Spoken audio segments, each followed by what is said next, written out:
Good morning, everyone, and happy Friday. Welcome to Adobe Live. My name is Terry White, worldwide photography evangelist here at Adobe Inc. And it's my pleasure to be streaming to you once again on Masterclass Friday. That's right, this is the day that the Adobe evangelists, including myself, dedicate to our favorite subjects that we're passionate about, and we get to spend an hour with you each. And we talk about things that we love, like photography in my case. So it's just a full day from myself, Paul Tranny, Jason Levine, Kyle Webster, and Howard Pinsky, all doing our various disciplines, including video, UX UI design, graphic design, Photoshop, photography, and audio and video. So with that said, I'm happy to kick off my hour with something that's an important topic, and that is, of course, how to not only present your photography work, but also how to tell your story. Because photography is great in that pictures can often tell a story, but a lot of times you need a little bit more than just the pictures themselves to explain what's going on in that particular story. So we're going to do a little bit of both. We're going to take a look at two different methods to tell your story. You can use them both. You can use one or the other. You can integrate them into each other. There's a couple different things we're going to do. So just a couple housekeeping things. For those of you who are watching, I see you on Facebook. I see you on Twitter. I see you over on Creative Cloud YouTube. I see you on my YouTube. I see you everywhere that you're watching, but I can't watch all the various chat panels because I just don't have one that's integrated everything. So we pay attention for the master classes to the Behance chat. So if you're not familiar with Behance, just head over to b.net/Adobe Live. If you don't already have an Adobe ID, which if you're using these products, you probably already do, just sign in with your Adobe ID. You can create one on the spot. You can also sign in with your social media accounts, so you can sign in various different ways, and no matter which way you sign in, it's free to sign in. That way I can see the chat, and I can see people like Larry Anderson and Sam Peterson and Rebecca Gold and General Kenobi and Sean, and I can see all the people that are there in the chat that I'm going to be focused on, which is right there. So if you got a question, hopefully I will see it. If I don't see it, no insult. It just means I didn't see it. It's not that I'm trying to avoid you. Just ask it again if you feel like it's been enough time that I should have seen your question and I didn't really see it. All right. So I see Clifton saying hi, and friends from South Africa. Great. Happy to have you here, Clifton, all the way from South Africa. I love South Africa. I've been there a couple times. And it's you might even see some photos from it today. I can't remember if they're in here or not. But anyway, just love talking about photography, and love talking about, in this particular case, how to present your work, and a couple methods for you beyond the obvious, posting on Instagram and posting on Facebook. Beyond those obvious ones, we're going to talk about some creative ways to do it that really don't require a lot of, like, you don't have to be a web designer to do this. You don't have to be a video person to do this. You can create some compelling work without having to have those disciplines, as long as you have good photos and good organization from a standpoint of telling your story in the order you want to tell it in. All right, so again, last but not least, one more time, if you want to participate in the chat, you want me to see your questions, head over to b.net/Adobe Live. I'm going to go ahead and dive right in. So let's get rid of that banner, and let's go ahead and switch over to my desktop so we can talk about the two methods that we're going to discuss today within the next 50 minutes. Let me get there we go. Okay. All right. So and I should also give the caveat that the first method is, I normally mention, like, you could do this in Lightroom Classic, or you could do this in Lightroom, or you could do it in both, so forth and so on. This particular feature is only in Lightroom Classic. So if you're using Lightroom, meaning some people refer to it as the cloud version, if you're using that version does not have this feature. So you can just hang out and just wait for the next thing that you will be able to use, which I'm going to talk about a little bit later. But if you're a Lightroom Classic user, you will have this feature and you can use it. Just like last week, I think it was last week, I talked about the book module, and Lightroom doesn't have a book module, so Lightroom Classic does. So the next module over is the slideshow module, and that's what we're going to be talking about here in Lightroom Classic. I'll just leave it at that. All right, so and then we're going to talk about something a little bit later that Lightroom users and Lightroom Classic users, and even if you're not using Lightroom, you'll be able to take advantage of. All right, so with that said, I've got a collection here called A World Traveler. It's just a simple collection I put together of some of my travel photos from around the world, all the various cool places I've been, including, let me see if I have it. There it is. There's South Africa. There's my South African sunset behind that tree, and there's a beautiful wild animal in the wild in Sabi, South Africa. So yeah, I got some South Africa shots in here as well. So Clifton, there you go. All right, so starts off with my Paris shots and goes over to Egypt and London and Denmark, Copenhagen, New York. So just various places I've had fun traveling to over the last 20 plus years, going around the world and just loving travel. Now, your story does not obviously have to be about travel. It could be about people. It could be about street photography. It could be about landscapes. It could be about whatever it is you want to talk about, but I just put a collection together that would be interesting for us to look at in class. That's all. So it's just travel photos. Now, when you're telling your story and you're putting your images in a collection like this, you probably want to put them in the order you want to put them in. So Murray's asking, in the slideshow module, have they fixed where you can add music to your slideshow? I didn't know it was broken. I think I may know why you're having an issue, but yeah, it's always been, well, I shouldn't say always been there. Been there for years, but I think I know what problem you might be running into. So when we get to the music part, yes, I'm going to talk about it. And yes, you can put music in your slideshow. Okay, but anyway, and I will admit that I was having an issue with it this morning. I was like, why isn't it letting me do this? And then I figured it out. So that might be what you're running into, because I had done it before, obviously. All right, anyway, so first and foremost, build a collection in the order you want them in. Now, every time I say that, like build a collection, or I say do something, and people that are new to these masterclasses are saying, well, how do I build a collection? How do I make a collection? How do I do that?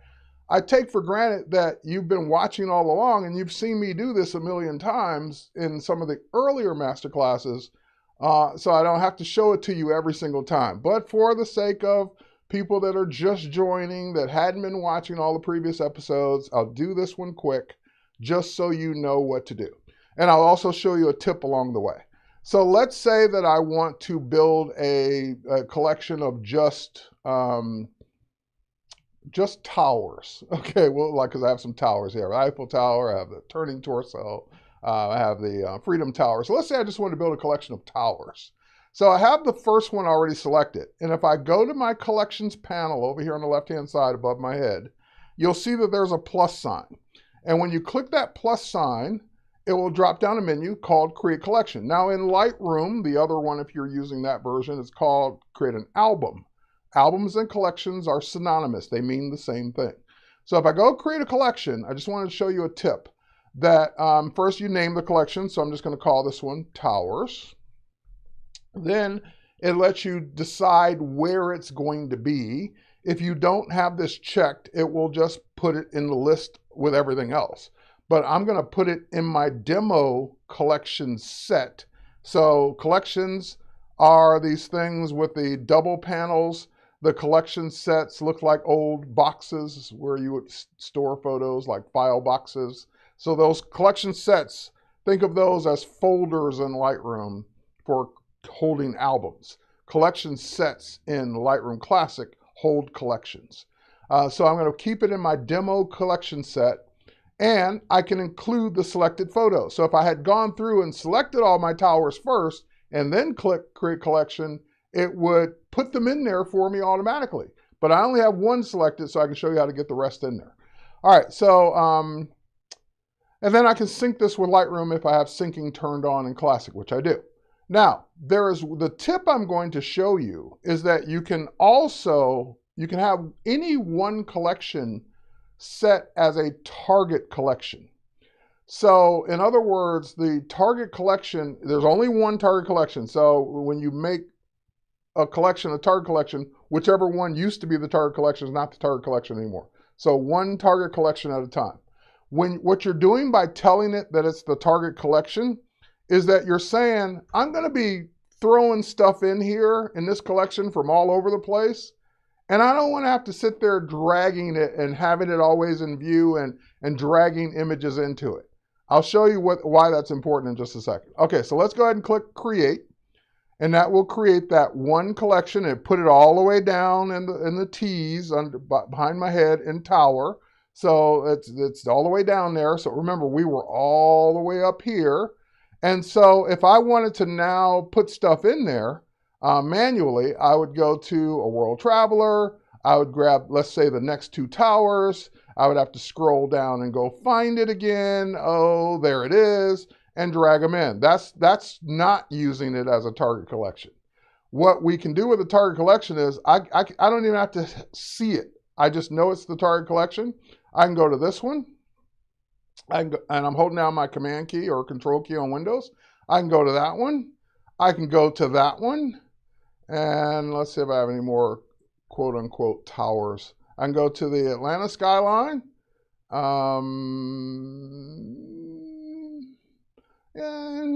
Okay, I'll count these as towers. Yeah, it's my own definition. Okay, these are towers in Hong Kong. Great. Okay, so I got all these tower photos selected. Instead of me having to go find the collection and drag them in, because I made that the target collection, all I have to do is hit the letter B, as in Bravo, on my keyboard. So when I hit the letter B, look what it says, Add to Target Collection. So no matter where you are, no matter what folder you're in, no matter what collection you're in, you select the photos you want to be in that collection, hit the letter B, and it goes to the target collection. So that way you don't have to sit there dragging them in manually and always having to have it in view or scroll to it or so forth and so on. So now if I were to go down to Tower, wherever it was, there it is, Towers, they're all there now because I hit the letter B. And you can also tell that it's a target collection because it'll have this little circle above each photo, which means that they've been targeted or they've been added to the target collection this way. Now, once they're here, then you can organize them in any way you want. So I can say, well, move the Milan image next to Atlanta. Move this one over here. So you can drag them in the order that you want to tell your story. Maybe I want to start in the United States with New York and San Francisco, and I'm going to go, that's Freedom Tower and Coit Tower. So maybe I want to drag them and start there before I go over to Europe, and maybe Atlanta needs to go up there too. So, oh, yep, there we go.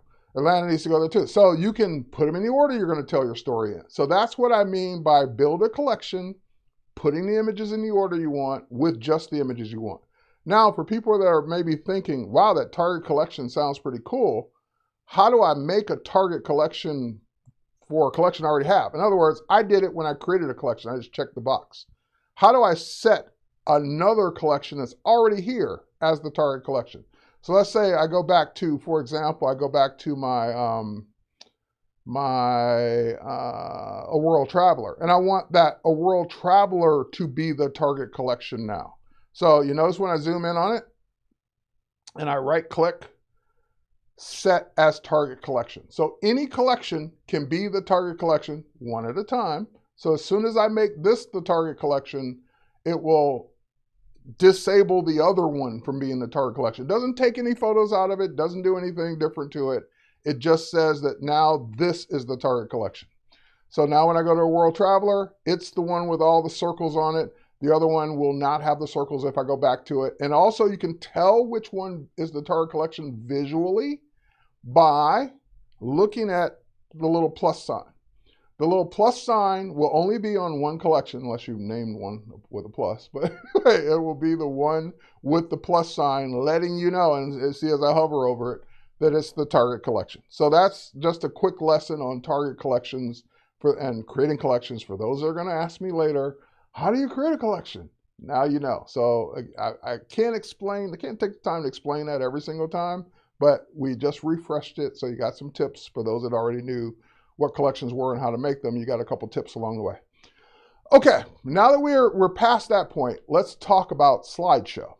So Slideshow is a module, just like Book was that we covered last week. Slideshow is a module in Lightroom Classic. And when you click on it, it will show you whichever, I should say, what are they called? Presets? Are they presets here? No, they're templates. It will show you whatever template you were on last. So I was on the crop to fill template. So that's the template it's using right now. So let's start from the top. Let's go all the way back up. Let's start from the top and let's talk about our options, because your options are really what determine what your slideshow will look like. Now I've created a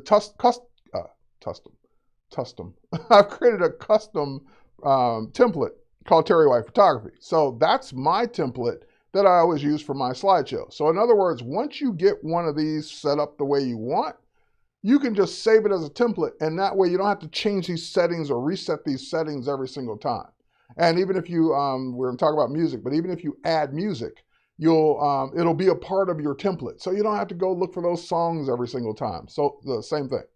All right, so that's why, and by the way, you can also create a saved slideshow. So what's the difference between a template and a saved slideshow? A template is one that I'm going to use over and over again for different photos. So next time I may present my fashion portraits, and I'm going to use the same template, the same settings. A saved slideshow means it's just this slideshow that I want to be able to get back to with these photos, with these settings, so forth and so on. So it's specific to this collection of photos.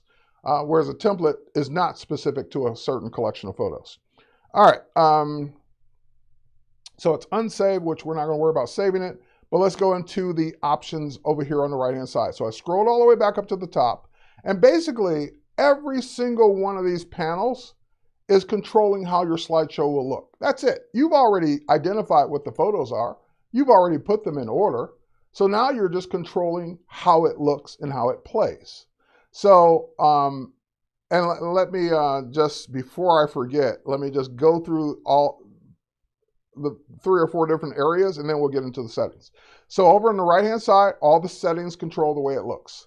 On the bottom left-hand side, which I'm going to get out of your way here, on the bottom left-hand side, you have 2 buttons that are important. That's why I don't want to forget to show them. You have export as PDF, which I never use.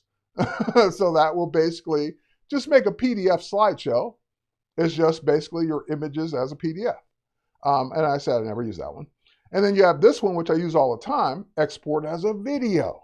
So after you get your perfect slideshow looking the way you want, playing the way you want, with the music in it if you want it, all the transitions and everything the way you want it to look, you can actually export it out as an HD video and do whatever you want with that video.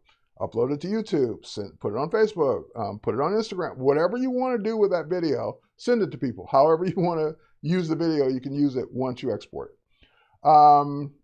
Did I use a tripod for this pic? I don't think so. Oh no, this pic I did use a tripod for. Yes, I did. Because I shot this one as an HDR. So yes, I did use a tripod for this particular one, but I don't always travel. I should say this the right way. I didn't always used to travel with a tripod. Now I do. Because I've learned that hand holding can not give you the best stability when you're taking shots like this. But anyway, yeah, this one was on a tripod. All right, next up. So buttons on the bottom left. Your film strip is at the bottom, containing all the images in your collection. Underneath the preview window, you have the stop button, you have the go to the next slide button, you have use selected photos or all the film strip photos. So when you play it, you can either say, just play the ones I select. So if I just select 4 or 5 photos, just play those. Or no matter what I select, play all of them. So whether I have 4 or 5 selected or 10 selected, just play them all. Next up is the play button, which basically just lets you preview it right here in the window. That's why it's called Preview Slideshow. And then over on the right-hand side, you've got all the options, which we're going to go through in just a minute. And then at the very bottom, you've got Preview. Oh, I'm in your way again. You've got Preview and Play. So these buttons are pretty much just defined by their term. So preview, what's the difference between preview and play? Preview means just play it in the window. Like keep everything else, keep all the panels and everything on the side. Just want to see it in the window and make sure it's playing the way I want it to. Play means play it full screen. Hide everything, play the whole thing full screen. And when do you ever use that? You use that when you're going to present live in front of an audience. So, what were you holding to make PDF into JPEG? I'm not sure if Sean's asking me that question. I didn't hold anything. So, Sean, is that question for me? I just hovered over the PDF button. But if you hold down the Option key, it does say export as JPEG. So there's your answer. But yeah, I didn't know that I did that. All right. Anyway, export. For those of you who are not paying attention, if you hold down the Option key, then this export PDF says export as JPEG. So I didn't think I held down the Option key, but maybe you're not talking to me. All right. Anyway, so preview is play it in the window. Play is play full screen. When would you ever use play? When you're in front of a live audience. So I used to do, back when we were traveling and doing big conferences and shows, I'd have my laptop. I'd have Lightroom Classic open, collection I want to play. And before I did my talk, I would just play right from Lightroom Classic, because I'm going to be teaching Lightroom anyway, a full screen slideshow of whatever it was I wanted people to see. So that's if I'm going to be right in front of you, that's how I would present my work. But if I'm not going to be right in front of you, which that's what we're focused on today, then I would export it out as a video or do the thing we're going to talk about in a few minutes. All right, so now let's go over the options real quick. So zoom, let's go back to that, that one. Notice we're only seeing like the middle of the Eiffel Tower. That's because this particular template is set to zoom to fill frame. That means fill the entire frame with an image, and this is a vertical image, and slideshows are usually wide, versus show me black borders. Now, the show me black borders doesn't bother me, but it does bother a lot of people. I'm going to show you a trick to get around that, but that's the difference between zoom to fill. So in other words, if I were showing this slideshow, I would definitely have that off, because you're going to miss most of my shots that are vertical. You're going to miss all my towers. If that's on and then I turn this on, you're not going to see that you're really going to get the full impact of what that photo looks like. So I would definitely have that turned off unless all my shots are horizontal. If all my shots are horizontal or landscape, then yes, I would absolutely turn that on if they were all horizontal. If they're off, I'd leave it off. If they're vertical, I'd leave it off. Okay, stroke border. Basically, what this is kind of cool is it just does that. It puts a border that you can set whatever color you want. You can set to whatever width you want. So if you want it kind of like an artistic look to your photo with a border around it, you can have that, kind of like a gallery print. And that's an option. All of these are options. You can say turn it on, turn it off. It's totally up to you. Next is cast a shadow, which I don't think I've ever used that one.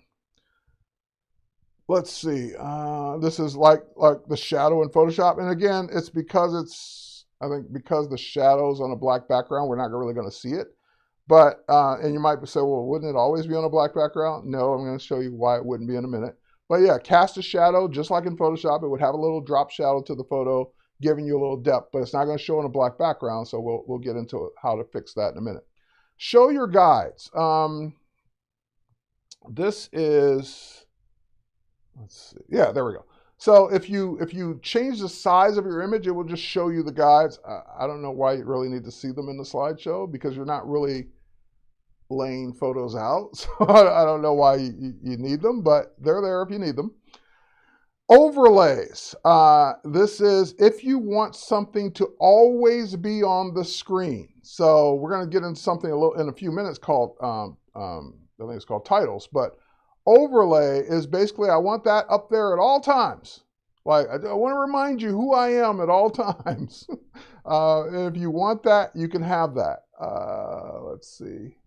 You can also have text overlays. So if you want, this way, I just want to see if there's one thing I can do with this overlay.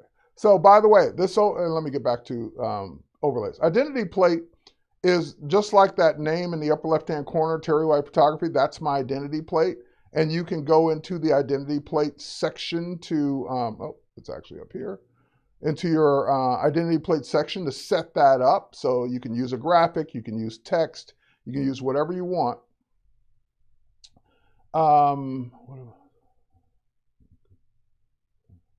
All right, and you can then turn it on. You can also, if you have more than one, you can choose which one you want to use. So I've set up a few.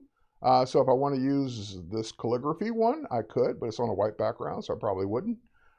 This one's a ping file. Oh, actually not that one. This one is a ping file, so therefore it's transparent. You can set up the opacity, so maybe you don't want to be so obnoxious about it, but you just kind of want to ghost it in the background. I don't ever use the overlay because I just don't want the same thing on the screen at all times necessarily. But you can if you want to. You can also watermark your photos. I don't know why you would do that during a slideshow, but you can. So if you want to do it this way, you can have your watermark in, wherever you've set your watermark up to be. So if I go through each photo now, you'll see my watermark on each photo. Again, don't know why you would do that during a slideshow, because if you're given a slideshow in front of people, they know who you are. You've been introduced, you're on stage.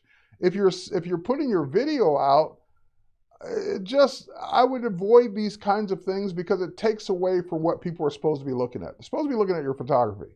Now, if you're so worried that someone's going to screenshot your photo and put it, therefore you need to put something up on your photo at every time, every moment, just remember that visible watermarks can easily be removed in Photoshop. So if that's your reason for doing it, you're probably not really protecting yourself very much. But if you need it, you can have it. And then text overlays, which I don't have anything set up for that. But if you have text overlays, you can have those set up as well. Yeah, I don't have anything set up for those. And then you can have a shadow behind whatever overlay you have turned on. All right, let's get back to this. So remember when we were talking about putting a drop shadow behind it? I said, well, it's really not going to show on a black background. Well, you don't have to have a black background either. So I have a color wash set up now where it's a transition from black to gray. You can go in and you can set it up to be whatever you want. So if I want it to be black, if I want it to be white, if I want it to be gray, if I want it to be a color, you can have it be whatever you want it to be. Now, color wash is going to be a transition, but there's a way around that as well. If you don't want to transition, ooh, that's cool. You can set the angle and you can set the opacity. All right, so then your drop shadow would show because you're not just dealing with a solid black background. But what I like to do instead is if there's a theme, like in your slideshow, let's say it was travel, and maybe you use a world map or a globe or something like that, then you could, I'm just going to drag a random image in here, but you can drag an image in there, and that image would then be your background. Now, it doesn't really work with this bridge image, but you would have something that kind of would look cool behind all your photos. Not a bridge, but you would have something back there, and you can like lower the opacity of it so it kind of like is ghosted in the background, not distracting, but you could have something like a vector map or an old style map, or maybe if you're doing a wedding slideshow, maybe it's the main bride and groom shot that's behind everything, or the hall or whatever. So that way, there's something behind your photos instead of just black. I prefer just a solid color because I want the focus to be directly on my image, not, what's that in the background? Is that a map? Ooh, what part of the map? Where is that in the world? Like, I don't want people questioning the background, so I would prefer it to be black. But for people that don't, you can absolutely have it, have whatever you want behind the photos in the backdrop section. And this is, now, instead of using a color wash, you can just use a simple solid color. So if you don't want black, you can use white, you can use gray, you can use blue, you can use whatever color you like. Don't use pink. You can use whatever color, don't use green. Use whatever color you want that's tasteful. So let's go with that. All right, so whatever color you want in the background, if you don't want a gradient, just use background color, and that way we get a solid color behind everything. All right, next up. This is one that I do use, and that's titles. Because if you don't use titles, then that means your slideshow is going to just start on the first photo. And maybe you could also design a first photo to be the starting photo.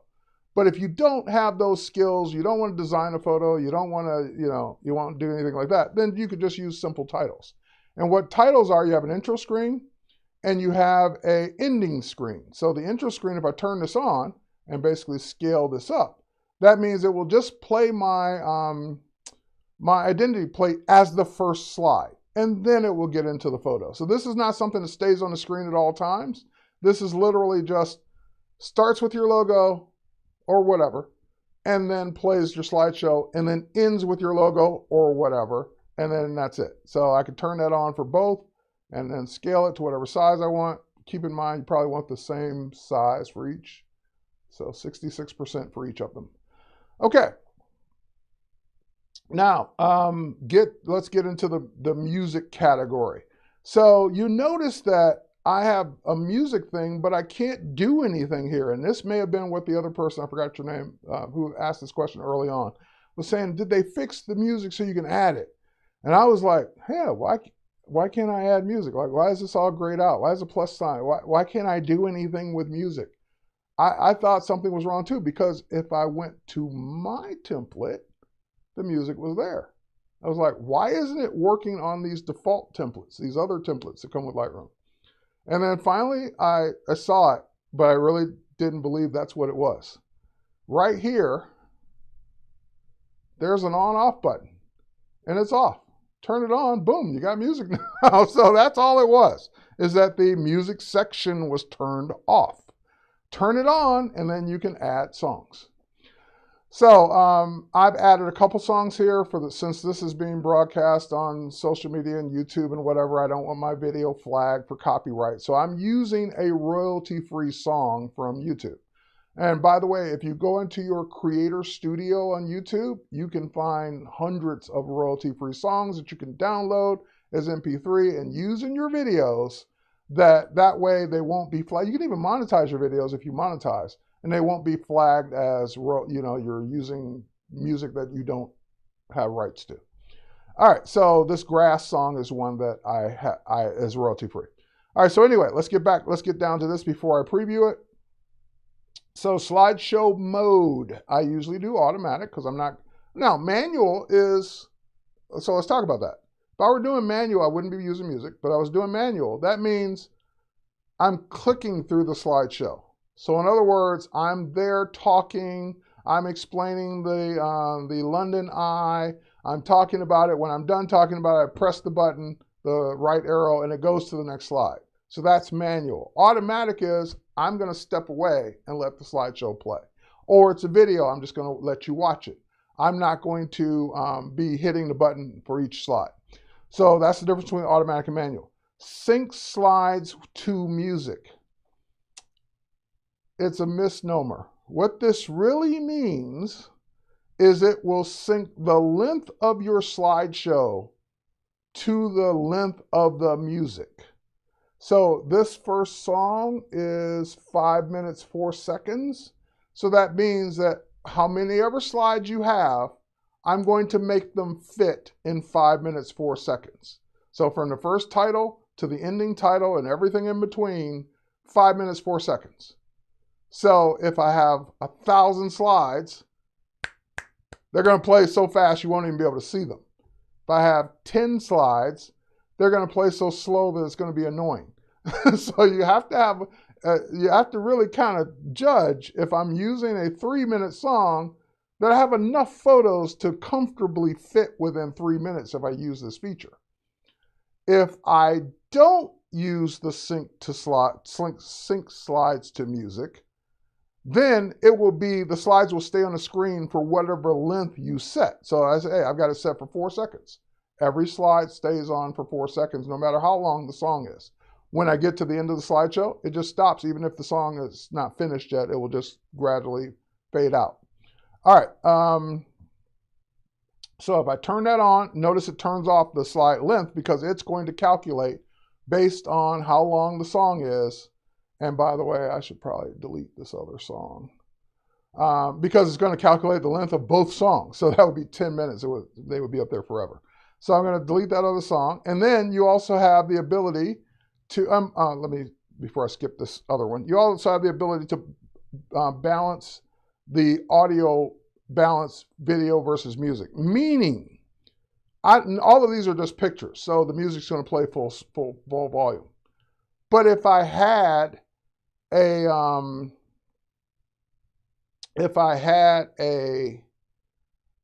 video in here where someone's talking, well, I want you to be able to hear them talking and the music play in the background. So that's what that balance is. Play more of the video audio, less of the music when there's a video.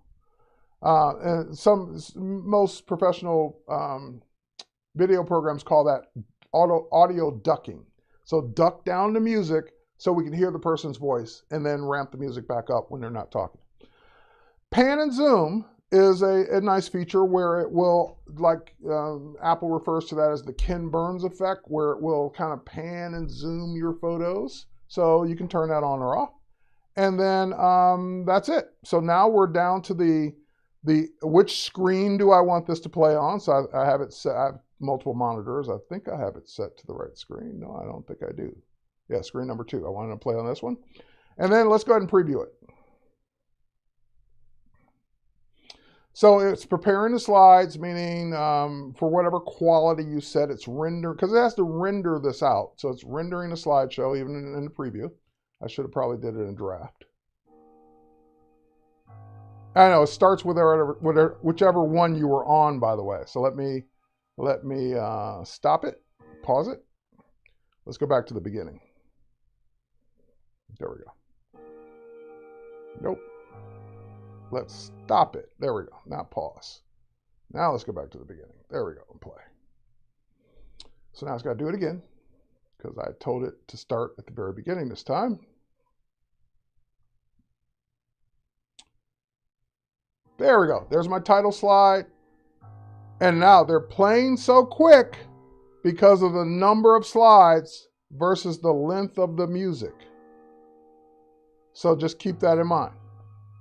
And I don't even know if you can hear the music because I don't have it playing through the stream, but you should be able to hear it in the background. Here, I'll turn it up a little bit.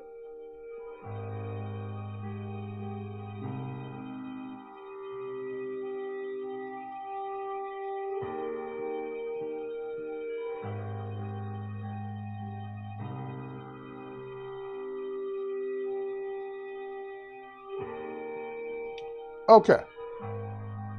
Let's stop it. Now, if I'm happy with that, then away I go. I would now export out my video, and I'm good. I'm done. If I want to see it full screen, I can see it full screen, and then I'm going to answer a cropping question. So let me play it full screen, and then I'll answer the cropping question. And rendering full screen. Here we go.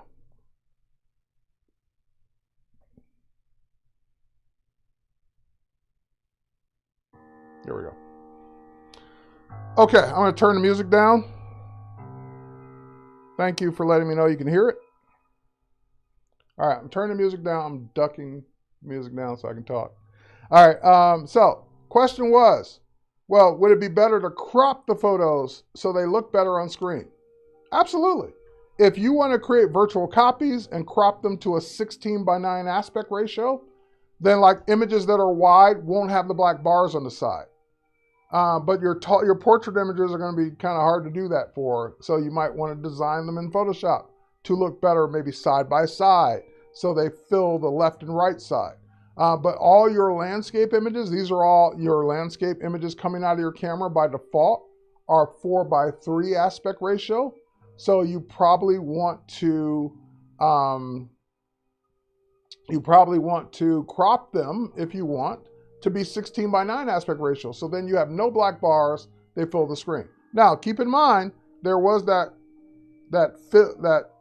fill option, but that doesn't work for your portraits. It will work great for your landscapes. So let me show you what that would look like. if we were to go back, and then this will be our last thing, if we were to go back to the beginning and I turn on that feature that I wouldn't want for my portrait images, I turn that on, but let's see what it does. Let's say I didn't have any portrait images, then it would be fine.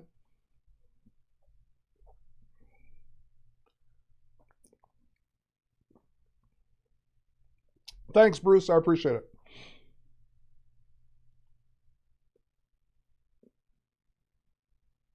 All right, so now screen should be full because I cropped to fill.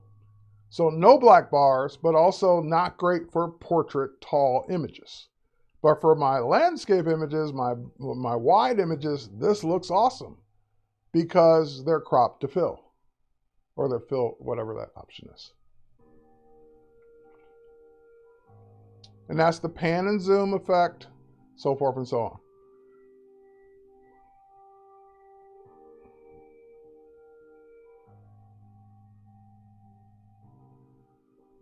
All right, I get lost in my own photography. I could look at this all day. But we don't have all day, so let's move on. So that is the slideshow feature. Now, if I was happy with it at this point, I would click the export video button to my bottom left, export video. I get an option to name it whatever I want, save it wherever I want, make it full HD, 16:9, 1080p if I want, and it will optimize it for high quality HD video compatible with, you know, whatever. And it will keep the music in it as well. So that's why I'm saying make sure you own the rights to the music, or you're using royalty free, that you could post wherever you're going to post it and it not get flagged. All right, so that's how, I'm not going to render the video out, but that's how it would make a video at this point of this slideshow, exactly how I set it up, in a way I would go. And also, if you love these settings, then you would click the template browser before you leave, click the create new preset, and that will make a preset. We'll call this photography masterclass. So this will be our masterclass slideshow setting from now on. And if you make any changes to it, like if I turn off the zoom to fill, then I would just right click on photography masterclass and say update with these settings. And now it's saved with everything I've done, music, settings, but not these photos. So I can switch to a different collection, click that template, and go. I don't have to set up anything else again. All right, so that's slideshows. Now, part 2. What if you want to tell your story with beyond photos and video? Like, I want to tell a story. I want to talk to you. I want to, but I don't want to be on video. I want to be on mic. I want to explain what's going on. I want to use text. So I've shown Spark Post lots of times for creating social media posts with your photos. But those are one-offs. That's like an image with some text, or a couple of images, you know, collage together with text and animations and whatever, and you can post it on social media, Instagram, all right size and everything. But if you really want to tell your story, you probably want to do it in a format that people can absorb on any device and scroll through everything. They can read it, they can see the images, they can play any videos that you have, so forth and so on. And the format that comes to mind is a web page. But we're not web developers, we're photographers. So if we head over to the browser, there's the browser. We head over to the browser and we go to spark.adobe.com. That's the URL, spark.adobe.com. That will take you to Adobe Spark. You'll sign in with your Adobe ID, and then you will get this screen. Once you sign in, and this is free to use. So, and by the way, yes, it works with, because I always get this question later. Yes, it works with Lightroom. I'm going to show you how it works with Lightroom. Synced images in the cloud. But you don't have to use Lightroom, because I always get that question when I show Portfolio or other Adobe tools, because I'm always bringing my images in from Lightroom because that's where they are.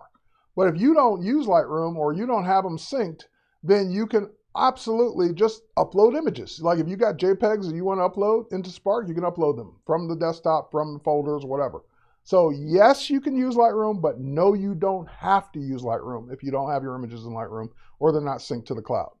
Now, all of these red ones are for a Spark post, or they say the word post. We're going to look for presentation. This is the one we want. Web page, that's the one we want. So when we click presentation, it creates a blank web page ready to go. And you can give your title. So I'm going to click my title, and I'm just going to type in a world traveler. Hopefully I'll spell it right. All right. Then subtitle, Terry White.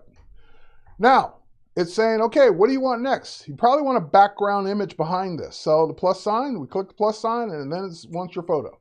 Click the photo. Now, this is where it gets your photos from. Remember what I said? You want to upload a photo? Upload photo. That's the very first button. You can just upload a JPEG right now and be done with it. But it also can get them from all your cloud sources, even Dropbox. So if you got your images in Dropbox, you can even grab them from there. You can grab them from your Creative Cloud folder. You can grab them from Lightroom, which is what I'm going to do, your Google Drive, your Google Photos. We're very platform agnostic when it comes to you getting your photos from wherever they are. So with that, I'm going to grab mine from Lightroom. You don't have to use Lightroom unless you want to, but mine are synced. So it brings up my Lightroom picker. It lets me see all my, my collections and albums. I'm going to click Demo, and there is a World Traveler. Woo, boom, there's the same album that we synced long ago. So I can now say, what do I want to be my background? I don't know, I'm randomly going to pick one. I kind of like this one from Antelope Canyon.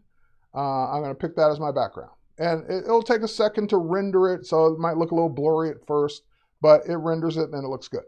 Okay, so now notice it says scroll to start writing your story. So then you will always see this selection of choices. What do you want next? It's your story. You started with your title page. Do you want a photo next? Do you want text next? Do you want a link or button that people can click on next? Do you want a video next? Do you want a photo grid, a bunch of photos next? Do you want a glide show where people are scrolling through photos next? Or do you want a split layout where maybe it's text and next to a photo? Every single time you do something, like if I add text, the very next plus sign will give me these same choices again. And when I say text, yes, I can type it right now. But most likely, if you're telling a really long story or story that you want proofread and all that, you probably typed it in something else. You maybe use Word, maybe use your text edit, maybe use something else, but Grammarly, whatever you typed it in, you can copy and paste in here. So you don't have to type it in here unless you want to. So I'm going to say, just again, because no one likes to see me type, I've enjoyed traveling the world. Okay, so now that I've said that, I can then click on it and I can format it. So I can say, make it a heading, make it a heading 1. Heading 1's bigger than a heading 2. So I just want to be a little smaller. There it is. All right, so next up. Next, I can say, do I want more text? Yes, I want more text. And I could have hit return if I just wanted to keep typing. It's been a real, it gives me a typo, real pleasure seeing the various places around the world that my job has taken me to. Blah, blah, blah. Whatever it is you want to do. Okay, so next, let's go in and hit the plus sign. I want a photo next because, you know, again, typing, you get it. It's just more text. Let's go and click photo. So it takes me right back to the same template browser, which is great. You could upload a photo, but you can say, I want to grab a photo of, do I have my, I can't believe I don't have that in there. Oh, there it is. Horseshoe bin. Import selected photo. Now, once you import that selected photo, then you get to choose how you want that photo to be formatted. Right now, it's inline, meaning just a graphic inline. That's the size it's going to be. You know, you can add a caption under it, but that's what it's going to be. Of course, when it's on a phone, it's going to be smaller. When it's on a desktop browser, it's going to be this big, but it will automatically scale and do the right thing for mobile devices. So I could say, fill the screen. Just make it super big, no matter what size screen it is. One of my favorite, try not to abuse it, is window, because then people scroll past it and it's a window looking into the photo. So you can do it multiple ways. You can say full width. Just make it the full width of the photo without necessarily making it full screen if it's like a panorama. That's it. So the next one would be move it up or down, replace the photo, or delete it. So I'm going to make it inline for now. And I'm going to add a caption, just call it horseshoe bin. Horseshoe bin. Okay. So rinse and repeat. Add more photos, add more videos. So let's do a quick one that's a photo grid. So a photo grid is more than one photo.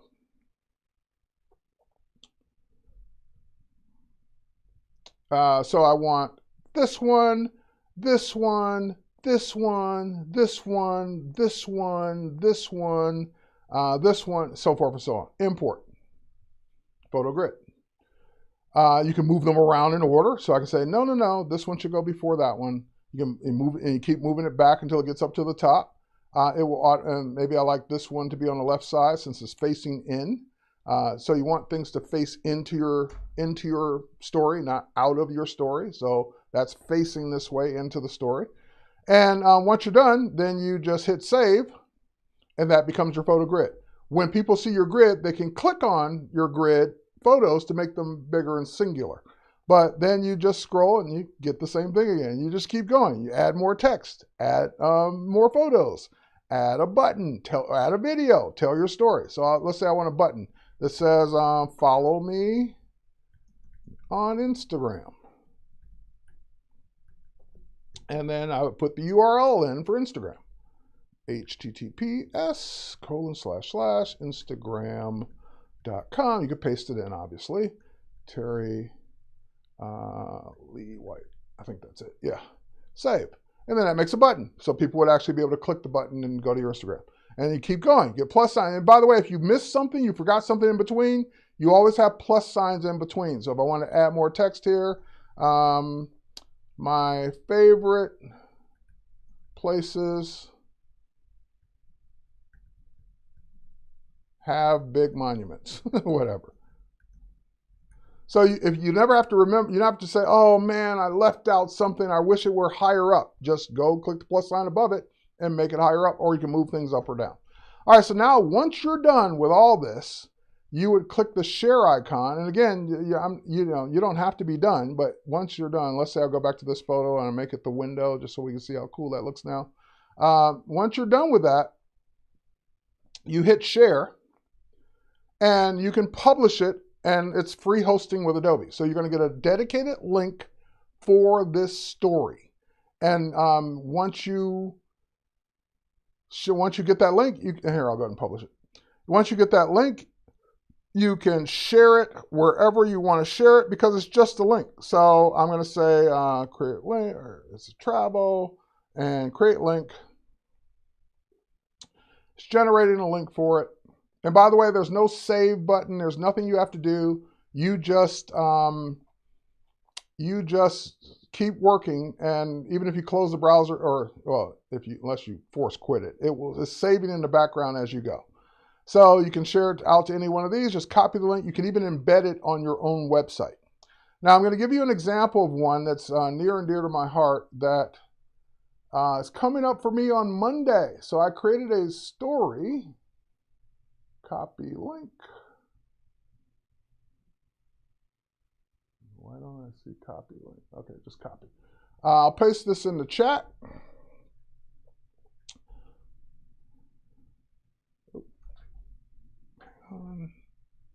Paste, there it is. Monday celebrates my 25th anniversary here at Adobe, and I created a nice 25-year look back using Spark page. Now, for those who are not on the regular chat, I'll give you the link right here. It's just twhite.me/TW25, all lowercase. So twhite.me, screenshot that really quickly. I pasted it in the chat.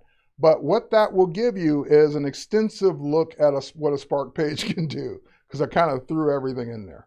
All right, so if we go to it, it'll take a second to load. There it is, my 25 years at Adobe. And if you scroll, it just tells my story of how I started at Adobe with all the text, all the pictures, everything for the last 25 years using just about every feature in Spark page that you can use. So feel free to check that out. You're getting a preview because I love you. But anyway, Monday is when this officially goes live. And there it is. So that is Spark page, and I'm right on time because I'm out of time. You can create these all day long for whatever your stories you want to tell. You get a custom link for each one, and it is amazing to be able to use this technology without having to do anything extra. Just upload your photos, tell your story, add your videos, publish it, create your link, share your link as many times as you want, and away you go. All right, so thanks everyone for joining me. I'm out of time. We'll catch you on the next one. Bye everybody. Have a great day and have a great weekend. Cheers.